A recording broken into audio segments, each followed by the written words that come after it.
The Five Nights at Freddy's franchise now has a total of 11 different games that create a deep and complex story, and within that story there are many mysteries that remain unsolved to this day. The franchise is known for having iconic mysteries that have remained unsolved for almost 10 years, and 3 of those unsolved mysteries stand out as the most complicated and prominent mysteries out of the entire series. There are countless theories on all of these mysteries, and even I've tried to solve them multiple times, but now that I finally feel that I have solved these iconic mysteries, I'm going to combine them into one video where I solve the biggest mysteries from the franchise.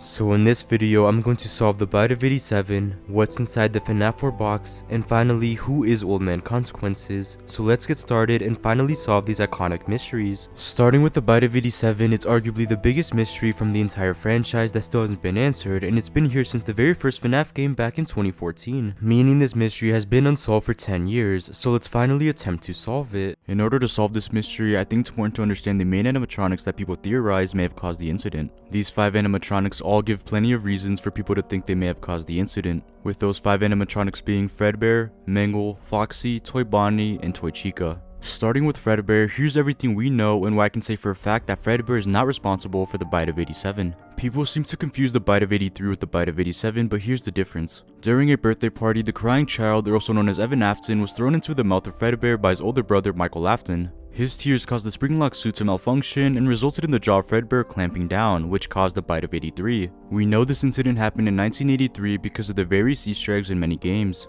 In the Afton house, the TV displays Fredbear's and Friends with the date 1983 below it, seemingly confirming that's when the game takes place. And there's more evidence that comes from Five Nights at Freddy's sister location. In William Afton's hideout or in the Custom Night office, next to the Golden Freddy plush, 3 monitors can be seen displaying static. But next to these monitors is a keypad, and if the code 1983 is inputted, the 3 monitors will now display different areas of the Five Nights at Freddy's 4 house, seemingly confirming that William Afton was always watching the crying child and was always communicating to him through the Golden Freddy plush. It also of course confirms once again that Five Nights at Freddy's 4 takes place in 1983, hence confirming the death of the crying child also takes place in 1983, which proves Fredbear was not responsible for the Bite of 87. Moving on to 2 animatronics that have very similar reasons to why people think they caused the incident. Of course, I'm talking about Foxy and Mangle. In Five Nights at Freddy's 2, both are the only animatronics to attack the security guard from the head, but this is where the evidence stops for Foxy. And during the incident, Withered Foxy and the other Withered animatronics would have been in parts and service when it took place, which to me rules out Foxy as a possible suspect. But with Mangle, there's a lot more evidence, starting with its purpose.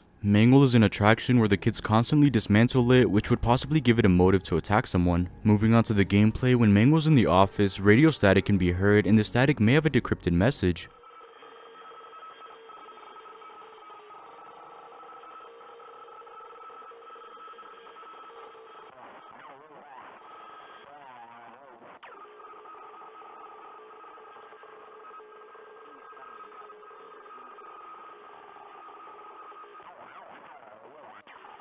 It does sound like the static from a police radio, but again it's hard to tell. It's also known that all toy animatronics were scrapped when the location closed, which would make sense if Mangle was responsible for the incident. Mangle is definitely a strong contender for this mystery, but the last piece of evidence also works for these next 2 animatronics, being Toy Chica and Toy Bonnie. Starting with Toy Chica, here's everything we know. All of the evidence comes from one thing, and that's her missing beak. Her beak has had importance since Fnaf 4 when the Chica plush was missing her beak. Then, when multiple content creators were live streaming on Game Theory's channel, Scott Cawthon decided to update his website with this image. Again, this image is adding importance to Chica's missing beak, but why? This question wasn't really solved until Five Nights at Freddy's Ultimate Custom Night was released. One of Chica's death lines arguably gave the strongest piece of evidence to the Bite of 87. Where's my beak? Lodged in your forehead, of course. This basically confirms that Chica was responsible for the incident, but at the same time it doesn't. Although this is strong evidence, it's still hard to decide who exactly caused this incident. And there's still one more animatronic to discuss, which is Toy Bonnie. But honestly, when researching why people theorized Toy Bonnie was responsible, I couldn't find much. Besides people arguing that Chica doesn't have the proper endoskeleton structure to bite down. I've also seen some people argue that Bonnie's design was drastically changed for the new location in Fnaf 1 so his bad image could be forgotten. But to me, it isn't enough evidence and it's not strong enough to truly make Toy Bonnie a strong suspect, meaning that it's safe to assume that Toy Bonnie was not responsible, ruling him out. That only leaves 2 animatronics, Toy Chica and Mangle. Both have strong evidence supporting why they caused the incident, but here's my final decision. The animatronic that caused the Bite of 87 is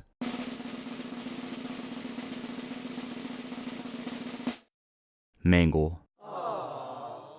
Now, although Toichika and Mango have strong evidence, Mango has one more piece of evidence, being the motive. No matter what way it's looked at, Toichika doesn't have any motive to attack someone, but Mango has plenty. Being dismantled daily by kids would be enough reason to attack someone. I also think the radio static is great evidence that is hard to ignore. I understand that Chika's deathline is hinting that she caused the bite of 87, but I think the deathline and the importance of her missing beak is to throw off the community. Scott Cawthon has done that plenty of times where he'll make something seem important, but it's only there to distract the community. Moving on, let's now start to answer what's inside the Fnaf 4 box. And using new evidence from Five Nights at Freddy's Help Wanted 2, not only will we be able to answer what's in the box, but we'll also be able to answer who Old Man Consequences is using that same evidence. So let's answer what's inside the Fnaf 4 box. First, I think it's important to understand the history of the box and the most popular theories behind it. These theories are all different in the sense of when they were created in the Fnaf timeline, meaning when new lore is released, new theories can keep being made about the box. But what's inside the box is constantly changed because of what Scott Cawthon has said regarding the box, which has made answering the mystery that much more difficult. So first, here's the history. Five Nights at Freddy's 4 was released on July 23rd, 2015 and was another great installment to the Fnaf franchise, but after beating Night 7, fans were met with this interesting ending.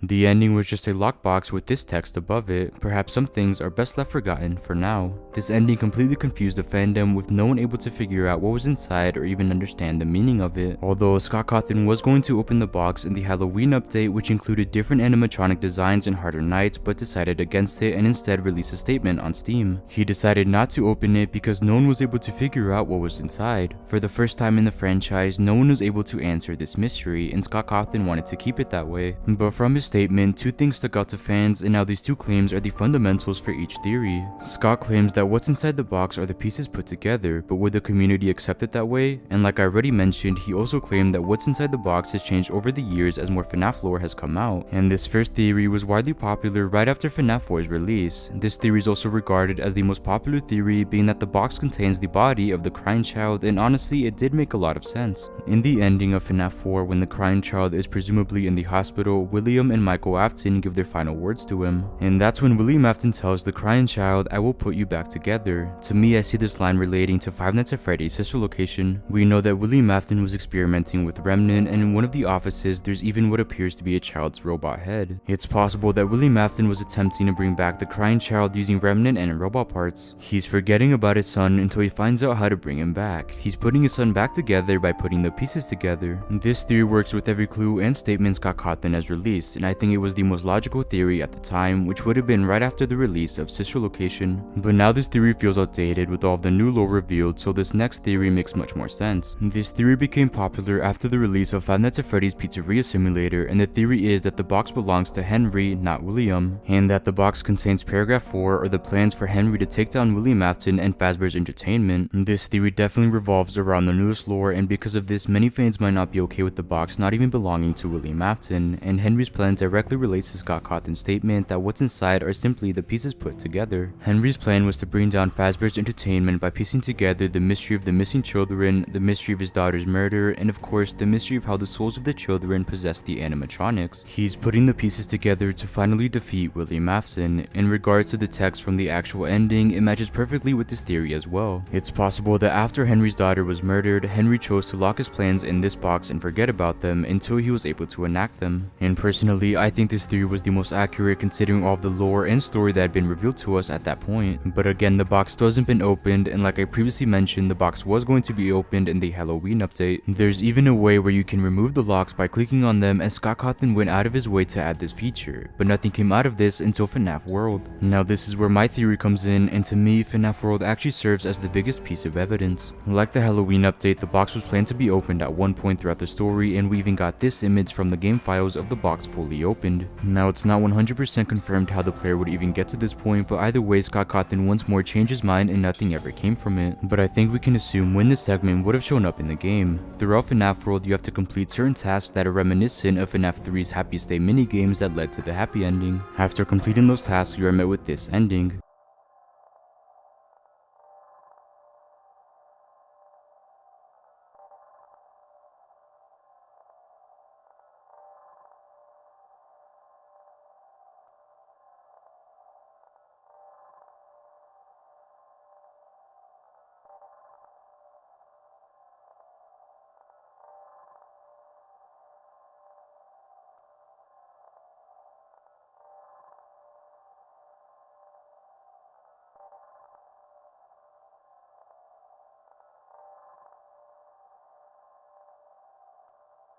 Now we can assume this is the same Golden Freddy plush from Fnaf 4 who is talking to us, which also means that this is William Afton, but he is telling us that the pieces are in place for us and that we must find them. And it's widely believed that the pieces he's referring to are the mini-games and objectives from this game and from Fnaf 3 which unlock the happy ending. So when these mini-games, objectives, and pieces were put together, we unlocked the happy ending, which is the souls of the children finally being freed. We saw the 4-man animatronics, the puppet, and Golden Freddy or the crying child all freed and put to rest, just like the last line from the ending suggests. And just like many other fans believe, I believe that the box contains the happiest day minigames or the happy ending. But what would be the physical representation of all of this? Well, it would have to be the empty heads of all of the main animatronics, as that's what we see in the happy ending. So does that mean the empty heads are inside the box? Well, not exactly. I actually think what's inside the box has just been answered in Fnaf Help Wanted 2. When playing the Princess Quest arcade minigames and going through a secret staircase, this chest is available to be opened, and when opening it, inside is a Bonnie mask with the message, "This looks familiar." It's been heavily theorized that we play as Cassie's dad in Help Wanted 2. It's also been theorized that her dad is the same character as this boy wearing the Bonnie mask from the Fnaf 4 ending, meaning the reason the mask is familiar is because it's the same one he wore on that night, possibly confirming that it is the same character. But how does this confirm what's inside the box? Well, I think it confirms what's in the box through parallels. The entire point of the secret ending from Help Wanted 2 was to come to terms with the past and accept what happened. We see the player collect 6 plushies of the original 6 victims in the form of their animatronics, and these plushies are actually the key to even unlocking the chest. When placing them onto gravestones and lighting those gravestones, you can open the chest. I think the gravestones and the plushies represent the player giving these memories life and, like I mentioned, coming to terms with the past. So when the player is able to come into terms with the victim's past, he can finally come into terms with his own past, which is the Bonnie mask he wore on that fateful night. And this is a direct parallel to what we see happen in the Happiest Day minigames. The player gives life to memories or past events and comes to terms with the past. This all leads to the crying child coming to terms with his own past by finally having his birthday party and finally being freed, which again is what we see happen in Fnaf World, and again this would have led to the box finally being opened. So if we can assume the secret ending from Help Wanted 2 is a parallel to the Happiest Day minigame, that means that the box would also contain the mask of an animatronic. And now the question is, who the animatronic is? Well, we know that it has to be an animatronic that we see in the happy ending and one that would be personal to William Afton. So with that said, the Fnaf 4 box contains the mask of Golden Freddy. Now I know that may seem far-stretched, but I think this would actually make a lot of sense. Now I'm sure that you're thinking in the good ending we don't actually see the Golden Freddy mask, we only see it in the bad ending with its eyes still lit up, since in this ending the children's spirits were never freed. So what if the reason we don't see the Golden Freddy mask in the happy ending, which is the canon ending, is because the mask is still inside the box? And using the parallel that I just discussed, it would make a lot of sense for the box to contain something personal to William Afton while also being related to the happy ending, which would be one of the empty masks. But obviously a box and a chest aren't directly the same, but I still think they're right parallel of each other, especially because of the way the chest is unlocked and because of the text above it, as it can even be argued it relates to the text we see above the box. Now I'm sure that you're also thinking that it would be impossible for Golden Freddy's mask to be inside the box, as we see the mask on Golden Freddy in every single game he's in. And this would be a valid argument except for the fact that in each of these appearances, Golden Freddy isn't actually there, he's just an illusion. That's why he can just appear in your office simultaneously and cause your game to crash. But a minor detail to note that I think is important is that in every one of his jump scares we only see his head or mask appear on the screen, especially in Fnaf 2 when the only thing that attacks you is his mask, which might be a small piece of evidence supporting this theory. So with all that said, using evidence from Fnaf World which tells us that the ending is supposed to be the same as Fnaf 3's happy ending, which is where we would have seen the box unlocked, we can assume that the box would contain an animatronic mask like we see in the happy ending, and using evidence from Fnaf Help Wanted 2 where we see a chest unlocked revealing a Bonnie mask, we can assume that the mask inside is Golden Freddy's, meaning that what's inside the Fnaf 4 box is the head of Golden Freddy. Finally, let's attempt to solve who Old Man Consequences is, as this is one of the more complicated mysteries that has a big impact on a few different Fnaf games. So who is Old Man Consequences? But first, let's go over some of the most popular theories in the quick history of this character. Old Man Consequences first made his appearance in Fnaf World as a minor character. He was featured in a secret ending where the player would reach the end of the map and encounter this character fishing alone. He only has 2 pieces of dialogue, as all he says is, "I'm sorry to say that you have gone too deep into the code. There is no way back out." He also says, "My name is Old Man Consequences, come have a seat and let's fish for a while, you have nowhere else to go."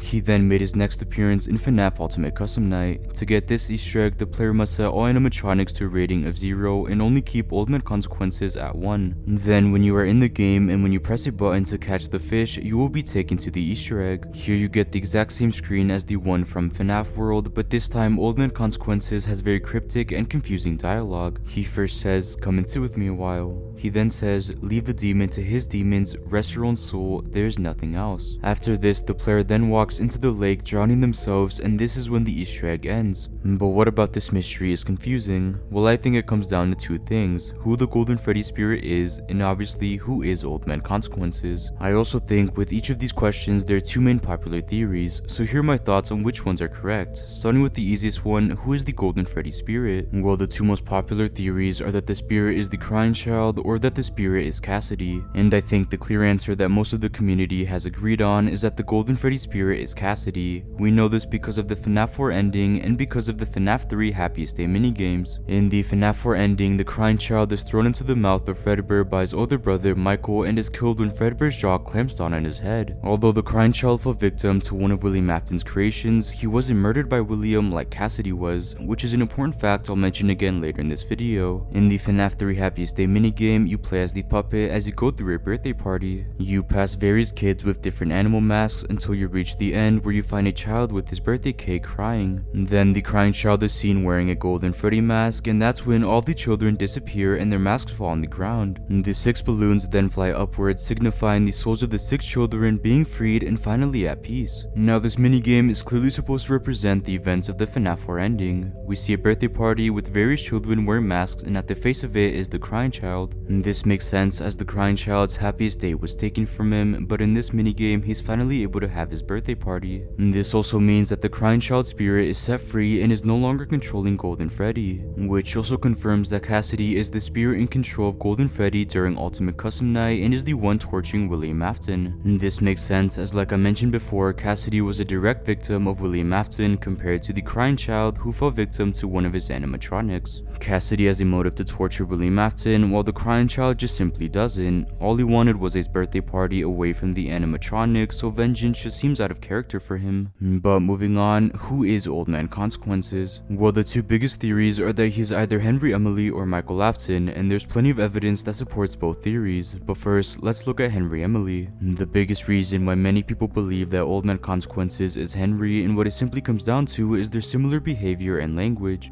When looking at both of these characters, they feel sympathetic and understanding in a way. Just take a look at these two voice lines from the secret and canon ending of Fnaf 6. As if the suffering wasn't enough, the loss of innocence, the loss of everything to so many people. Small souls trapped in prisons of my making, now set to new purpose, and used in ways I never thought imaginable. And to you monsters trapped in the corridors, be still, and give up your spirits. They don't belong to you. For most of you, I believe there is peace, and perhaps more, waiting for you after the smoke clears. When comparing these two voice lines to Old Man Consequences voice lines, there's a strong similarity when discussing souls resting and them being set free. Henry essentially has the same goal as he did in Fnaf 6, which was to set souls free, and I'll get back to this goal later in the video. But in Ultimate Custom Night, he can't burn the animatronics to rest their souls. Instead, he has to convince Cassidy and sympathize with her to stop torturing William Afton and to set her own soul free. We can assume he's successful at this, as in the canon ending, we see Golden Freddy twitching and fading into darkness, which may signify Cassidy's soul being set free and finally resting. I also think it just makes the most sense for it to be Henry, as he's one of the only characters that can understand what these children went through. His own daughter was a victim of William Afton, and of course he created the animatronics that those same souls would inhabit. So with all this evidence and reasoning, it may seem easy to say that Henry Emily is Old Man Consequences. But what other character could sympathize with these souls, and what other character do many people believe is Old Man Consequences? Well, this is of course Michael Afton.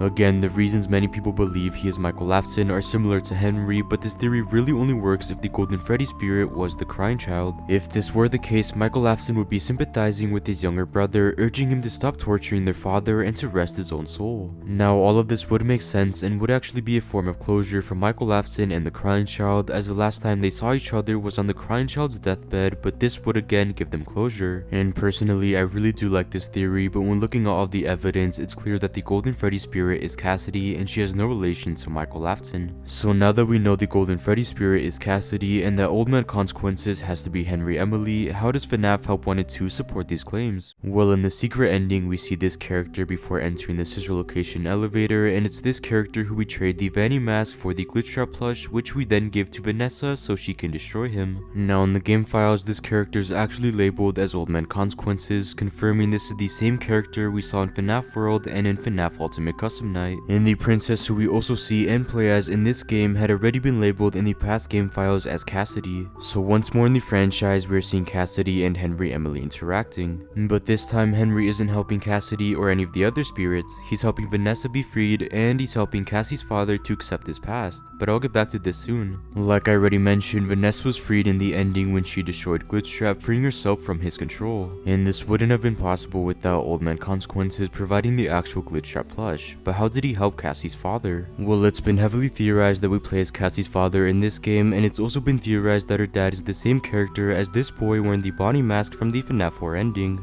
But before Cassie's father meets Old Man Consequences, we find gravestones with animatronic plushies on them. And after lighting all of the gravestones in the correct order, a secret staircase will open, and there this chest is available to be opened. And when opening it, inside is a Bonnie mask with the message, "This looks familiar." And the reason the mask is familiar is because it's the one he wore on that night, possibly confirming that it is the same character. But the entire point of the secret ending from Help Wanted 2 was to come to terms with the past and accept what happened. We see the player collect 6 plushies of the original 6 victims in the form of their animatronics, and these plushies are actually the key to even unlocking that chest. When placing them onto the gravestones and again lighting those gravestones, you can open that chest. I think the gravestones and plushies represent the player giving these memories life and, like I mentioned, coming to terms with the past. So when the player is able to come into terms with the victim's past, he can come into terms with his own past, which is the Bonnie mask he wore on that fateful night. And I think when he finds this mask, he's willing to give up the Vanny mask to Henry, which again sets Vanessa free. Without Henry or Old Man Consequences, he wouldn't have been able to take the final step in freeing Vanessa and freeing himself from his past. So again, Old Man Consequences helped Vanessa and Cassie's father be freed, just like he helped Cassidy and the other souls be freed in the past games in the franchise. And with all that said, using new evidence from Help Wanted 2, Old Man Consequences is Henry Emily, and his purpose is to set souls free and to help those in control of William Afton. So with all that said, based on the evidence from the first 4 FNAF games, the animatronic responsible for the Bite of 87 is Mangle. Based on the evidence from FNAF 3 and new evidence from FNAF Help Wanted, the Golden Freddy mask is inside the FNAF 4 box. And using evidence from Help Wanted 2 once more alongside evidence from FNAF 6, Old Man Consequences is Henry Emily, whose main objective is to free souls from William Afton's control. And with that, these are my answers to what I think are the 3 most iconic unsolved mysteries in the Five Nights at Freddy's franchise. I hope you guys enjoyed this video where I combined my 3 answers to the biggest mysteries in the entire franchise. So what do you guys think? Are these 3 the most iconic mysteries from the franchise, or are there other mysteries that you guys would consider even more iconic? So feel free to comment down below who you guys think caused the Bite of 87, what's inside the FNAF 4 box, and who is Old Man Consequences. So make sure to like and subscribe for more content like this, and thank you guys so much for watching.